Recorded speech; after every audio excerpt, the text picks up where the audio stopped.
नमस्कार मित्रों, एक बार फिर से स्वागत है आप सभी का हमारे YouTube चैनल पर। और हम Rajasthan school lecture first grade के लिए जो हमने जीएस वाला सेक्शन है उसके इतिहास की सीरीज हमने चालू कर रखी थी। तो इतिहास में अपन ने लगभग राजस्थान की सारी प्राचीन संस्कृतियां सभ्यताएं देख ली। और अब जो है इस वाले लेक्चर में अपन स्टार्ट करते हैं नए कि राजस्थान के प्रमुख मध्यकालीन राजवंश कौन कौन से हुए हैं, है ना। और जो अपने सिलेबस में है वो है एक तो गुर्जर प्रतिहार वंश जो आज अपन देख रहे हैं। गुर्जर प्रतिहारों के अलावा अपन ने चौहान वंश देखना है। फिर उसके बाद मुगलों के साथ क्या संबंध रहे हैं और सल्तनत काल के साथ क्या संबंध रहे हैं राजस्थान के राजपूत शासकों का, ये भी चीज अपन फॉलो करेंगे। ठीक है, तो ये 4 टॉपिक पढ़ने अपने को वहां पे। ठीक है, तो ज्यादा एक क्लासेस में अगर अपन सिमटाने का प्रयास करेंगे तो ठीक है, अदरवाइज सल्तनत वाले शासकों में टाइम लगेगा क्योंकि उसमें अपने को पूरा अलाउद्दीन खिलजी का आक्रमण देखना है, प्लस मुगल वाले शासकों में भी अपने को टाइम लगेगा। ठीक है, लाइव क्लासेस की बात है तो लाइव क्लासेस अपन 15 तारीख को रख लेते हैं। मेरे हिसाब से शाम वाला बेच ज्यादा बेटर रहेगा। तो शाम को अपन लगभग 5 या 6 बजे के आसपास अपन लाइव क्लासेस देखते हैं 15 तारीख को। ठीक है, तो 15 तारीख को 5-6 बजे तक आप रेडी रहना। 5-6 बजे आपको लाइव क्लासेस मिलेगी। ठीक है, तो आप हमारा टेलीग्राम चैनल बिल्कुल जरूर सब्सक्राइब कर लेना। वहां पे अपन लाइव क्लासेस से रिलेटेड जो भी अपडेट होगा वो मैं वहां पे अवेलेबल करवा दूंगा आपको। ठीक है, तो अपन स्टार्ट करते हैं गुर्जर प्रतिहार राजवंश। ठीक है, गुर्जर प्रतिहार राजवंश जो है लगभग 6वीं से लेकर 12वीं शताब्दी तक का जो है इनका शासन रहा है। 6वीं से 12वीं शताब्दी वाला ये टाइम भारत में विदेशी आक्रमणों का टाइम है। और भारत में विदेशी आक्रमण जो है 6वीं से लेकर 12वीं शताब्दी में काफी रहे। और विदेशी आक्रमणों से भारतीय क्षेत्र और राजस्थानी क्षेत्र की रक्षा करने का जो कार्य है वो किसने किया था? गुर्जर प्रतिहार शासकों ने किया था। ठीक है, तो 6 से लेकर 12th सेंचुरी तक गुर्जर प्रतिहार शासकों ने भारतीय क्षेत्र और राजस्थान के क्षेत्र की विदेशी आक्रांताओं से रक्षा करी थी। इसलिए इन्होंने द्वारपाल के रूप में कार्य किया उन विदेशी आक्रांताओं के खिलाफ। तो द्वारपाल के रूप में कार्य किया। द्वारपाल को अपन क्या बोलते हैं? प्रतिहार। ठीक है, तो इसको क्या बोला गया? प्रतिहार वंश। ठीक है, अब अपन देखते हैं कि प्रतिहार जो राजवंश है वो अपने इनकी उत्पत्ति किस तरीके से हुई है। ठीक है, तो उत्पत्ति संबंधी अपन चर्चाएं करते हैं, फिर इनके मूल स्थान पर चर्चा कर लेंगे, है ना। और फिर इनकी कौन कौन सी शाखाएं रही है। और अपने जो राजस्थान के कॉन्टेक्स्ट में अपन पढ़ रहे हैं तो मंडोर के प्रतिहार महत्वपूर्ण है। ठीक है, तो वो मंडोर के प्रतिहार अपन देख लेंगे क्योंकि प्रतिहारों की बहुत सारी शाखाएं हैं। 26 शाखाएं मुनोट नैणसी के हिसाब से। तो नैणसी 26 शाखाएं बताइए। और अपने राजस्थान के पॉइंट ऑफ व्यू से ये मंडोर वाली शाखा इंपॉर्टेंट है क्योंकि जो कन्नौज वाली शाखा है उसके बारे में प्रश्न कम ही पूछे जाते हैं। और कन्नौज वाली शाखा जो है वो राजस्थान के बाहर की शाखा है और अपन राजस्थान के इतिहास के पर्सपेक्टिव से इसको पढ़ रहे हैं। ठीक है, तो फिर मंडोर के प्रतिहारों के पूछने के चांसेस ही सबसे ज्यादा है, तो इसलिए अपन मंडोर के प्रतिहार पढ़ रहे हैं। ठीक है, फिर अपन देखते हैं इनकी उत्पत्ति के बारे में।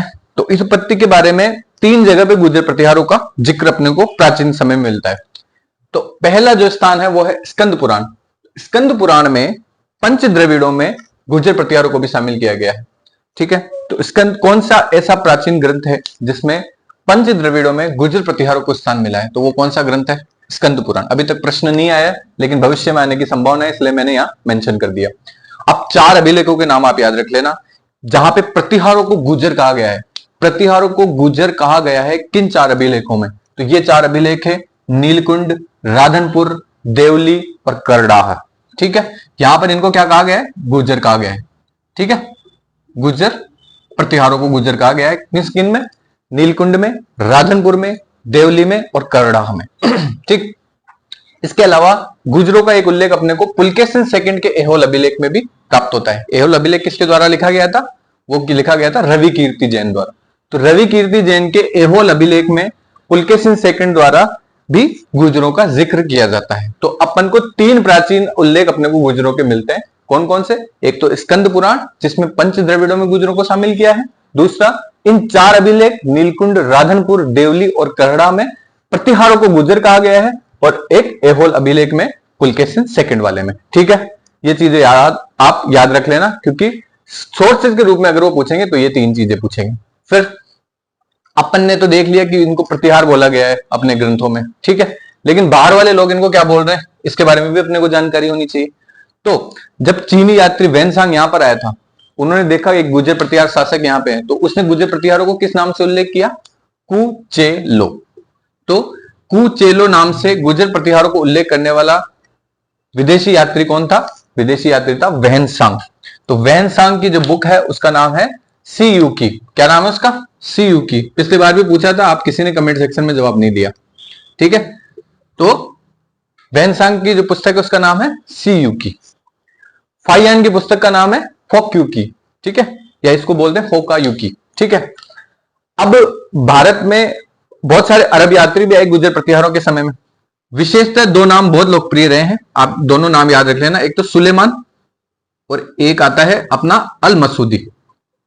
ठीक है, तो सुलेमान और अल मसूदी नाम बहुत फेमस रहेगा। यह अरब यात्री भारत में आए, तो इन लोगों ने गुर्जर प्रतिहारों को क्या कहा? इन लोगों ने गुर्जर प्रतिहारों को कहा जुर्ज या अल गुजर। क्या कहा? जुर्ज या अल गुजर। तो आपसे प्रश्न पूछेगा कि किन यात्रियों द्वारा गुर्जर प्रतिहारों को जुर्ज कहा गया, है ना? अल गुजर देगा तो आप समझ जाओगे किनको कहा गया था, है ना? तो जुर्ज कहा गया अरब यात्रियों को। ठीक है, तो अरब यात्रियों ने जुर्ज कहा है अल गुजर, जिनको जुर्ज या अल गुजर कहा है किनको? गुर्जर प्रतिहारों को। ठीक है, अब अपन देखते हैं कि जो गुर्जर प्रतिहारों की उत्पत्ति है उससे संबंधित, उनके मूल स्थान या उत्पत्ति से संबंधित जो विभिन्न इतिहासकार है वो अपनी क्या मान्यताएं रखते हैं। ठीक है, तो उसमें सबसे पहला नाम आता है अपना कैनेडी का। तो कैनेडी जो है वो गुर्जर प्रतिहारों को पर्शिया से रिलेटेड मानता है, ईरान से रिलेटेड मानता है। ठीक है, तो गुर्जर प्रतिहार शासक कहां से आए थे? ईरान से आए थे, ऐसा किसका मानना है? कैनेडी का मानना है। ठीक है, तो कैनेडी नाम याद रख लेना। कैनेडी क्या मानता है कि जो प्रतिहार है वो ईरानी है। दूसरा एक नाम आता है कनिंगम का। कनिंगम ने जो है गुर्जर प्रतिहारों को अपने शक और यूची, दो अपने विदेशी वो आए थे, आक्रांता थे। एक तो शक आया था, एक यूची जनजाति जो बाद में कुषाणों के रूप में लोकप्रिय हुई थी, है ना? तो शक और कुची से संबंधित कौन मानता है? कनिंगम मानता है। तो गुर्जर प्रतिहारों को शक और यूची जनजाति से मानने वाला कौन था? वो था कनिंगम। इसने किस आधार पर माना? इसने ब्रोंच गुर्जर ताम्रपत्र के आधार पर, जो 978 का है, ब्रोंच गुर्जर ताम्रपत्र के आधार पर जो है, क्योंकि इसमें कुषाणों का जिक्र है। ठीक है, तो कुषाणों का जिक्र है, तो इस आधार पर इन्होंने माना कि ये यूची जाति के हैं या तो यशक जाति के हैं। ठीक है, तो किसने माना था? कनिंगम ने माना था। फिर हूण कौन कौन मानते हैं? तो 3 आदमियों का नाम याद रख लेना। और ये आपको कंफ्यूज करने के लिए ऐसा प्रश्न भी पूछा जाएगा कि स्मिथ, ब्यूलर और हर्नले। स्मिथ, ब्यूलर और हर्नले ने इसको गुर्जर प्रतिहारों को हूण माना है। ठीक है, आपसे ये 3 ऑप्शन दे दिए जाएंगे कि किन इतिहासकारों द्वारा हूणों को गुर्जर प्रतिहारों का मूल वंश माना जाता है, हूणों से। तो किसको कौन कौन दे गए नाम? पहले आपको स्मिथ दे देंगे, फिर ब्यूलर दे देंगे, फिर हर्नले दे देंगे, एक चौथा कुछ भी दे देंगे, कनिंगम भी दे सकते हैं आपको, या फिर कैनेडी दे देंगे। तो इसमें आपको कंफ्यूज नहीं होना है। तो ये 3 लोगों के नाम आप याद रख लेना, हूण से संबंधित कौन मानते हैं? स्मिथ, ब्यूलर और हर्नले। फिर एक विदेशी गुर्जर जाति से अलग से मानते हैं। तो ये देखो, ये ब्रोंज गुर्जर जो अपना ताम्रपत्र है, ये बहुत इतिहासकारों के लिए बहुत अलग अलग सोर्स के तरह काम करता है। तो इसमें ऐसा भी उल्लेख माना जाता है कि विदेशी एक जनजाति थी गुर्जर। ठीक है, तो अपने जो मध्य एशिया है वहां से गुर्जर जनजाति आती है, और गुर्जर जनजाति के ही जो डिसेंडेंट है वो गुर्जर प्रतिहार कहलाए भारत में आके। ठीक है, तो ऐसा मानना किसका था? वो भंडारकर का मानना था। ठीक है, तो भंडारकर ने ब्रोंज गुर्जर ताम्रपत्र के आधार पर ही इन्होंने भी इनको विदेशी गुर्जर जाति के वंशज बताया। इसके अलावा फिर अपन देखते हैं कि इसको भारतीय मूल के कौन कौन मानता है गुर्जर प्रतिहारों को। तो भारतीय मूल के मानने वालों में 3 नाम प्रमुख है। एक तो अपने के मुंशी है, कन्हैयालाल माणिक्यलाल मुंशी। इसके अलावा गोपीनाथ शर्मा है। ठीक है, इसके अलावा दशरथ शर्मा है। तो ये लोग क्या है? भारतीय जो है मूल के अपने को इतिहासकार हैं, और भारतीय मूल के ही इनको मानते हैं गुर्जर प्रतिहारों को। तो ये आप ध्यान रख लेना, वेरी इंपॉर्टेंट। फिर इनका जो मूल वंशज है वो लक्ष्मण के वंशज से मानते हैं। राम के भाई लक्ष्मण के वंशज से कौन मानता है? ये मानते हैं 2 अभिलेख, एक तो ग्वालियर वाला अभिलेख, एक घटियाला वाला अभिलेख। ठीक है, तो दोनों अभिलेखों में ये मान्यता मिलती है अपने को कि राम के भाई लक्ष्मण के जो वंशज हैं वो कौन है? अपने प्रतिहार शासक। ठीक, फिर इसके बाद अपन देखते हैं कि गुर्जर प्रतिहारों का जो मूल स्थान है वो कौन सा है। तो मूल स्थानों के बारे में अपने को अलग अलग स्थान पर अलग अलग जिक्र मिलता है, लेकिन जो गुर्जरात्रा वाला क्षेत्र है, जो अपने पश्चिम राजस्थान का क्षेत्र गुर्जरात्रा वाले क्षेत्र के नाम से जाना जाता है। स्पेशली उनका जो सेंटर था वो मंडोर हुआ करता था, जोधपुर वाला क्षेत्र। तो गुर्जरात्रा वाला क्षेत्र जो पश्चिमी राजस्थान का क्षेत्र है वो कौन क्या माना जाता है? गुर्जर प्रतिहारों का मूल स्थान माना जाता है। तो गुर्जर प्रतिहारों का मूल स्थान कौन सा माना जाता है? गुर्जरात्रा क्षेत्र। ठीक है, ये ऐसा मानने वाला कौन है? ये जोधपुर और घटियाला वाले अभिलेख, ये दोनों अभिलेख क्या है? गुजराता क्षेत्र को अपना इनका मूल स्थान मानते हैं। फिर इसके अलावा मंडोर है। मंडोर में जो है एचसी रे जो है वो मानते हैं कि इनका मूल स्थान जो है मंडोर है, मंडोर जोधपुर वाला क्षेत्र। तो ये दोनों लगभग सेम मान्यताएं दर्शाते हैं, लेकिन आधुनिक अधिकतर इतिहासकार है वो इनका मूल स्थान उज्जैन में मानते हैं। उज्जैन में मानने के पीछे ये एक ताम्रपत्र है, संजन ताम्रपत्र, इसका उल्लेख करते हैं कि यहां पर जो राष्ट्रकूट शासक था दंतीदुर्ग ने यहां पर एक तुलादान या महादान यज्ञ करवाया था। ठीक है, तो दंतीदुर्ग द्वारा तुलादान यज्ञ करवाया था। वहां पे इनका जो एक आदि नेता थे वो थे गुर्जर प्रतिहार। ठीक है, उनके द्वारा द्वारपाल का कार्य किया गया था। तो प्रतिहार का काम उन्होंने किया था, इस वजह से उस गुर्जर को प्रतिहार बोला जाने लगा। ठीक है, तो ये बात कौन मेंशन करता है? संजन ताम्रपत्र, है ना। इस आधार पर ही जो है उज्जैन के जो प्रतिहार, उज्जैन का जो है इनका मूल स्थान माना जाता है। ठीक है, मूल स्थान। तो ज्यादातर इतिहासकार किसको मानते हैं? उज्जैन को इनका मूल स्थान मानते हैं। ठीक है, अब प्रतिहारों की बहुत सारी शाखाएं हुई है, तो प्रतिहारों की शाखाओं के बारे में सबसे साइंटिफिक विवरण देते हैं कौन? मुनहोत नैणसी, राजस्थान के मूर्धन्य इतिहासकार मुनहोत नैणसी। इन्होंने नैणसी ख्यात लिखी और लगभग 26 शाखाएं मानती है ये गुर्जर प्रतिहारों की। तो प्रतिहारों की 26 शाखाओं का जिक्र कौन करता है? मुनहोत नैणसी। फिर इसके बाद अपन राजस्थान में सिर्फ मंडोर के प्रतिहार देखेंगे। तो मंडोर के प्रतिहारों में अपन देखते हैं कि जो मंडोर के प्रतिहार है उनकी जानकारी प्राप्त करने के सिर्फ 2 ही अभिलेख प्राप्त होते हैं अपने को। तो जानकारी के जो मंडोर का पूरा इतिहास है ना, वो इन दोनों अभिलेखों के इर्द गिर्द ही चलता है। तो एक तो घटियाला वाला अभिलेख है जो कक्कुक द्वारा लिखवाया गया था 861 एडी में, और एक जोधपुर वाला अभिलेख है जो बाउक द्वारा 836 में खुदवाया गया था।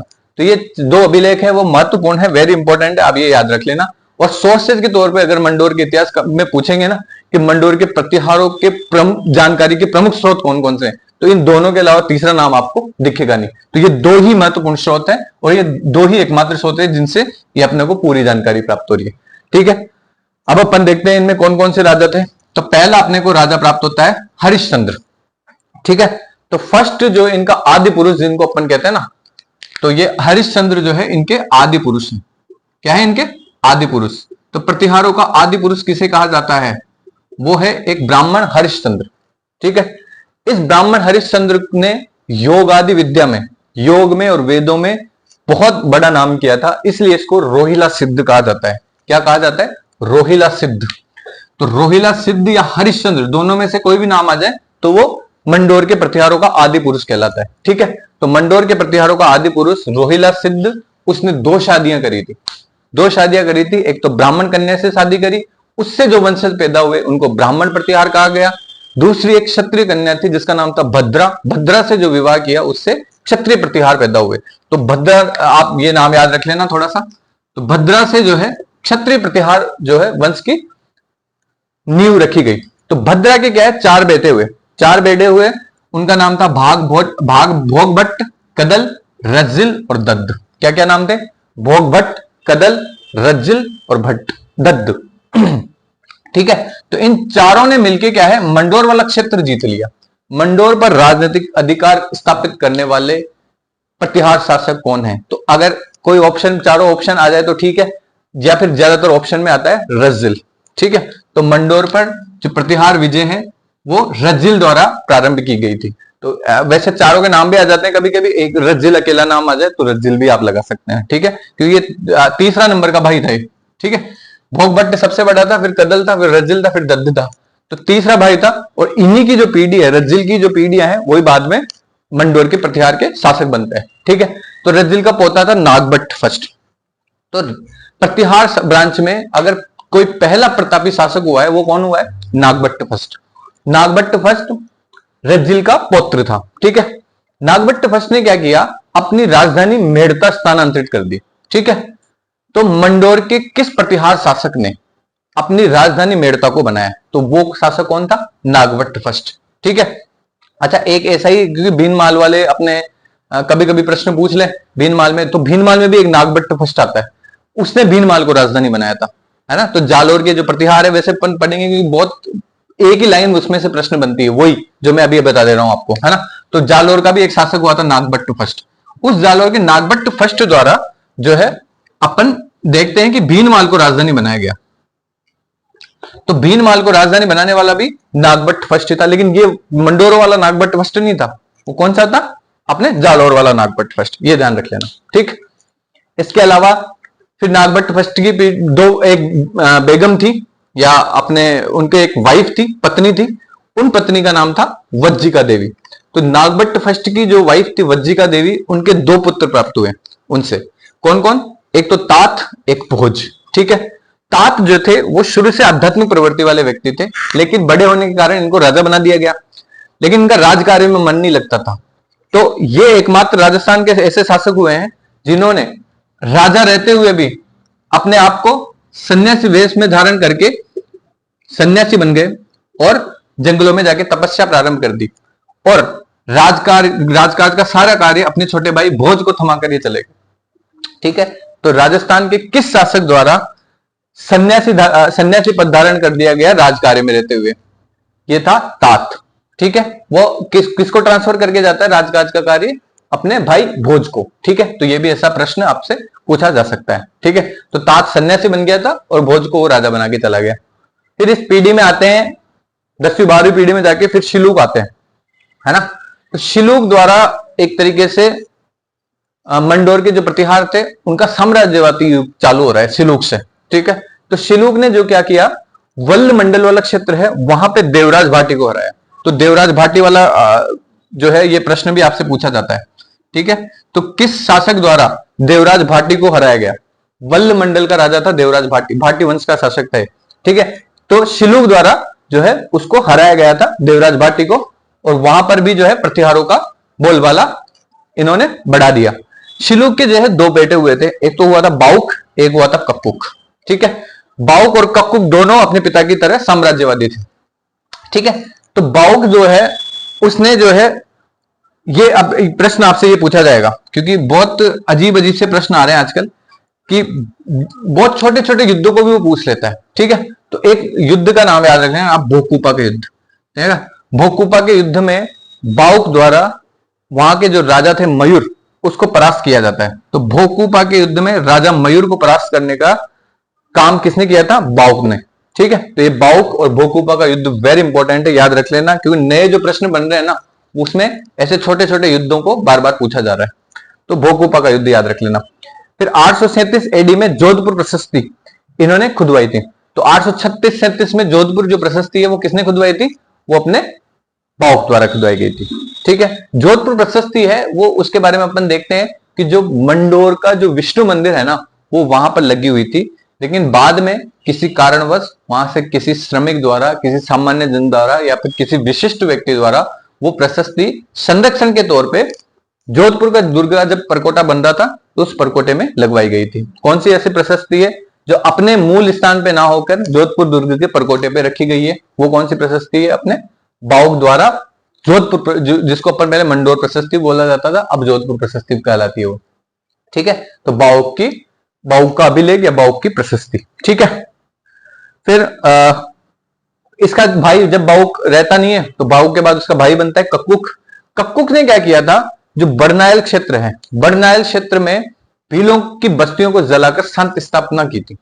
तो ऐसा कौन सा शासक था जिसने बड़नायल क्षेत्र में शांति स्थापना की थी? वो शासक था कौन? कक्कुक। वो मंडोर का प्रतिहार था कक्कुक, ठीक है। कक्कुक द्वारा 2 जय स्तंभ बनाए गए थे, 2 विजय स्तंभ बनाए गए थे, एक तो घटियाला वाला और एक मंडोर वाला। अब आदमी विजय स्तंभ या जय स्तंभ बनाता है ना तो उसको पहले कुछ राजनीतिक उपलब्धि हासिल करनी पड़ती है, ऐसे आदमी विजय स्तंभ नहीं बना सकता। तो उसने ऐसा क्या किया जिसकी वजह से उसको घटियाला में विजय स्तंभ बनाया गया और मंडोर में भी विजय स्तंभ। मंडोर तो इनकी राजधानी थी मुख्य, तो मंडोर में भी इन्होंने विजय स्तंभ बनाया। तो इसने मरु क्षेत्र, मरु वाला क्षेत्र कौन सा है अपना? जोधपुर वाला क्षेत्र, ठीक है। मांड क्षेत्र, मांड क्षेत्र कौन सा है अपना? जैसलमेर वाला एरिया। वल्ल क्षेत्र, तमणी और मालानी से, वल्ल क्षेत्र भी उधर ही है, ठीक है। तमणी और मालानी वाला क्षेत्र कौन सा है? बाड़मेर वाला क्षेत्र। फिर अज्ज वाला क्षेत्र है, मध्य प्रदेश में है अज्ज क्षेत्र, ठीक है। फिर गुजरात प्रदेश, ये पूरा राजस्थान, गुजरात है ना, मध्य प्रदेश का मालवा, तो वो वाला क्षेत्र पूरा जीत लिया था किसने? कक्कुक ने। तो ये ऐसा उसमें उल्लेख तो ऐसा मिलता है कि इन क्षेत्रों में लोकप्रिय था कक्कुक। क्या था? लोकप्रिय था। लेकिन इतिहासकार मानते हैं कि लोकप्रिय होने के साथ साथ ये इसके राजनीतिक क्षेत्राधिकार में भी आते थे, क्योंकि राजनीतिक क्षेत्राधिकार में अगर नहीं आते तो ये जय स्तंभ नहीं बना पाता। ठीक है, तो राजनीतिक क्षेत्राधिकार में भी कौन से क्षेत्र आते हैं? कक्कू, ऐसा इतिहासकारों का मानना है, मेरा नहीं। ठीक है, फिर अपन देखते हैं कि ये तो था अपना पूरा मंडोर के प्रतिहार। मंडोर के प्रतिहारों के बाद अपने को एक जिक्र मिलता है कि मंडोर का अभिलेख प्राप्त होता है अपने को 1145 में। तो 1150 के आसपास एक मंडोर में अभिलेख प्राप्त होता है जो सहजपाल चौहानों का है। इस अभिलेख से यह स्पष्ट होता है कि मंडोर के प्रतिहारों में 12वीं शताब्दी से के टाइम में जो है वो वहां पे जो है उनकी शक्ति क्षीण होती दिखाई दे रही है और चौहानों का जो है आधिपत्य वहां पर अपने को डोमिनेट करता दिखता है। फिर क्या होता है? 1395 के आसपास जो है ये मंडोर का दुर्ग एक इंदा प्रतिहार जो है उनके क्षेत्राधिकार में रहता है। तो इंदा प्रतिहारों को हमीर नामक प्रतिहार शाखा जो है बार बार परेशान किया करती थी। तो उससे दुखी होकर इंदा प्रतिहारों ने जो है चुंडा राठौड़ को ये क्षेत्र दहेज में दे दिया। तो राठौड़ों को ये क्षेत्र दहेज में किस ब्रांच द्वारा दिया गया था, किस प्रतिहार शाखा द्वारा दिया गया था? वो था इंदा प्रतिहार द्वारा। ठीक है, ये आपसे ऐसा प्रश्न पूछा जा सकता है। फिर प्रतिहारों की कुछ सांस्कृतिक उपलब्धियां भी है, बिल्कुल है। प्रतिहारों ने बहुत सारे मंदिर बनाए थे। विशेषतः जो आपसे प्रश्न पूछा जाता है वो ओशिया के मंदिर से संबंधित प्रश्न पूछा जाता है कि ओशिया के मंदिरों का निर्माण किस शाखा द्वारा, किस राजवंश द्वारा करवाया गया था? तो वो कौन थे? प्रतिहार थे। 7वीं से लेकर 10वीं शताब्दी तक यहाँ पे मंदिर बनाए थे। हिंदू और जैन धर्म दोनों से संबंधित था, हिंदू धर्म से भी संबंधित था, जैन धर्म से भी संबंधित था। फिर यहाँ का जो सबसे फेमस मंदिर था वो कौन सा था? महावीर मंदिर था, जो वत्सराज द्वारा बनवाया गया था। किसके द्वारा? वत्सराज कन्नौज का शासक था और उसके ये भी प्रतिहार था, वत्सराज प्रतिहार, और इसने जो है महावीर मंदिर का निर्माण करवाया। ठीक है, तो ये था अपना गुर्जर प्रतिहार राजवंश पूरा। एक बार फटाफट से क्विक रिवीजन कर लेते हैं। गुर्जर प्रतिहार 6वीं से लेकर 12वीं शताब्दी तक भारतीय क्षेत्र में जो है इन्होंने विदेशी आक्रांताओं से रक्षा करी थी। इसलिए जो आक्रांताओं से रक्षा करता है वो कौन कहलाता है? प्रतिहार। द्वारपाल के रूप में कार्य किया था, इसलिए इनको प्रतिहार कहा जाता है।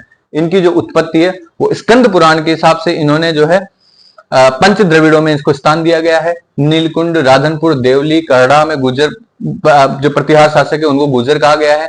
एहोल अभिलेख रवि कीर्ति का पुलकेशिन सेकंड द्वारा खुद जो शासक था उसके द्वारा एहोल अभिलेख खुदवाया गया था, उसमें भी गुर्जर ये प्रतिहारों का जिक्र अपने को प्राप्त होता है। वैनसांग इसको कूचेलो कहता है, अरब यात्री इनको जुर्ज या अलगुजर कहते हैं। ईरानी मान्यता कौन देता है कि ये ईरान से संबंधित थे? वो कैनेडी देता है। शक और यूची संबंधित मान्यता देता है कनिंगम। हूणों को कौन मानता है जो गुर्जर प्रतिहारों के वंशज से? कि हूण जो थे वो थे स्मिथ, ब्यूलर और हर्नले। ये तीनों कौन क्या मानते हैं कि जो हूण है वो गुर्जर प्रतिहारों के असेंडेंट थे, मतलब उनके पूर्वज थे। ठीक है, फिर विदेशी गुर्जर जाति का कौन मानता है? डॉक्टर भंडारकर। भारतीय मूल के मानते हैं के मुंशी, दशरथ शर्मा, गोपीनाथ शर्मा। लक्ष्मण के वंशज मानते हैं ग्वालियर और घटियाला अभिलेख। फिर इनकी सांस्कृतिक उपलब्धियों में ओशिया मंदिर 7वीं से लेकर 10वीं शताब्दी, महावीर मंदिर जो है वत्सराज द्वारा बनवाया जाता है, हिंदू और जैन धर्म से संबंधित है। उनके मूल स्थान के बारे में देखते हैं तो गुजरातरा वाला क्षेत्र, जोधपुर और घटियाला वाले अभिलेखों में अपने को ये प्राप्त होता है। मंडोर वाला क्षेत्र को मानता है मूल स्थान एच.सी. राय। उज्जैन वाले क्षेत्र को संतन ताम्रपत्र। इनकी 26 शाखाओं का जिक्र मिलता है। मंडोर के प्रतिहारों में अपन देखते हैं तो घटियाला वाला अभिलेख और जोधपुर वाला अभिलेख दो ही इसके सोर्स माने जाते हैं। हरिश्चंद्र को रोहिला सिद्ध इनका आदि पुरुष कहा जाता है। 2 शादियां करी थी, ब्राह्मणों से ब्राह्मण प्रतिहार, क्षत्रिय कन्या से या भद्रा से क्षत्रिय प्रतिहार पैदा हुए। और क्षत्रिय प्रतिहारों में भोग भट्ट, कदल, रज्जिल, दद्द ये 4 प्रमुख शासक हुए। रज्जिल द्वारा मंडोर की विजय प्राप्त करी गई और इसका जो रज्जिल का पोता था नागभट्ट फर्स्ट पहला प्रतापी शासक था, मेड़ता को राजधानी बनाता है। उसकी जो पत्नी है वज्जिका देवी वो 2 बेटों को जन्म देती है। एक तात जो सन्यासी बन जाता है, भोज बाद में शासन संभालता है। ठीक है, इसके बाद शिलूक जो है वो वल्ल मंडल क्षेत्र में देवराज भाटी को हराता है और बाद में शिलूक के 2 पुत्र हुए हैं बाउक और कक्कुक। बाउक द्वारा भोकुपा के युद्ध में राजा मयूर को हराया जाता है। 837 में जोधपुर प्रशस्ति खुदवाता है। जोधपुर दुर्ग का जो परकोटा है जो जोधपुर प्रशस्ति में रखा गया है वो मूलतः तो मंडोर के विष्णु मंदिर में रखी गई थी। फिर कपकुक में बड़नायल क्षेत्र में कपकुक भूलों की बस्तियों को जलाकर शांति स्थापना करता है। घटियाला और मंडोर में जय स्तंभ खुदवाता है। और बहुत सारी जो क्षेत्र है ना, मरु, मांड, वल्ल, तमणी, अज्ज, गुजराता प्रदेश, इन सब में वो लोकप्रिय रहता है और इन सब में जो है वो राजनीतिक अपनी उपलब्धियां हासिल करता है। फिर मंडोर का जो अभिलेख है 1145 का, वो सहजपाल चौहान का वहां से प्राप्त होता है। तो उसी की वजह से अपने को ये मिलता है, ये प्राप्त होता है कि यहाँ पर चौहानों का जो है डोमिनेंस दिखने लगता है। फिर इंदा प्रतिहार शाखा के पास मंडोर दुर्ग होता है। 1395 में वो हम्मीर प्रतिहार के आक्रमणों से दुखी होकर चुंडा राठौड़ को दहेज में दे देते हैं। तो ये था आज का अपना गुर्जर प्रतिहार राजवंश, और इसी के साथ आज का ये लेक्चर खत्म हुआ। और अब अगले लेक्चर में अपन जो है पूरे जो भी राजवंश से संबंधित जो भी अपने को अपने सिलेबस में दिया गया है वो सारे अपन डिस्कस कर लेंगे। और आपने ये लेक्चर देखा इसके लिए धन्यवाद, और आप नेक्स्ट लेक्चर भी हमारा देखते रहिए। और टेलीग्राम चैनल जरूर ज्वाइन कर लेना, मैं आपको इसकी लिंक आपको डिस्क्रिप्शन में प्रोवाइड करवा दूंगा। Thank you.